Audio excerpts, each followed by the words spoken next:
سردی کے موسم میں عام طور پر وضو کرنے میں دقت و پریشانی ہوتی ہے، تو شریعت نے اس دقت و پریشانی کو دور کرنے کا ایک طریقہ بتلایا ہے اور یہ کہا ہے کہ آپ خفین کا استعمال کیجئے۔ خفین چمڑے کو موزے کو کہا جاتا ہے۔ اگر آپ چمڑے کا موزہ پہن لیں گے تو پھر دوران وضو آپ کو بار بار پاؤں دھلنے کی ضرورت نہیں پڑے گی۔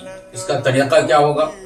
تو اس کے بارے میں فقہاء کرام نے بیان فرمایا کہ جو کوئی مقیم ہے وہ اس چمڑے کے موزہ پر 1 دن اور 1 رات مسح کر سکتا ہے، اور مسافر 3 دن 3 رات مسح کر سکتا ہے۔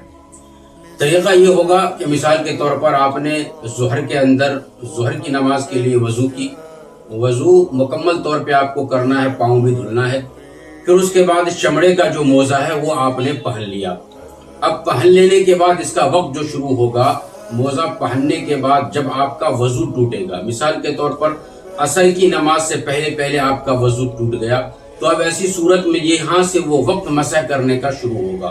اب آپ عصر کی نماز کے لیے جب وضو کر رہے ہیں تو اب وضو کرنے کے بعد اب آپ کو پاؤں دھلنے کی ضرورت نہیں ہے۔ جب پاؤں دھلنے کی باری آئی تو صرف آپ نے اپنے ہاتھ کو پانی سے تر کر لینا ہے اور دائیں ہاتھ سے دائیں ہاتھ پاؤں کی انگلی کے اوپر اس طریقہ پر مسح کر کے پورا ٹخنوں تک جانا ہے۔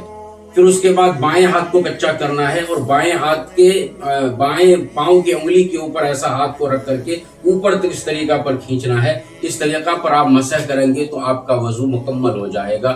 یہ مسح آپ کو 24 گھنٹے تک چلے گا، یعنی جب دوسرے دن کا عصر کا وقت جب آئے گا اس وقت تک آپ اس پہ مسح کر سکتے ہیں۔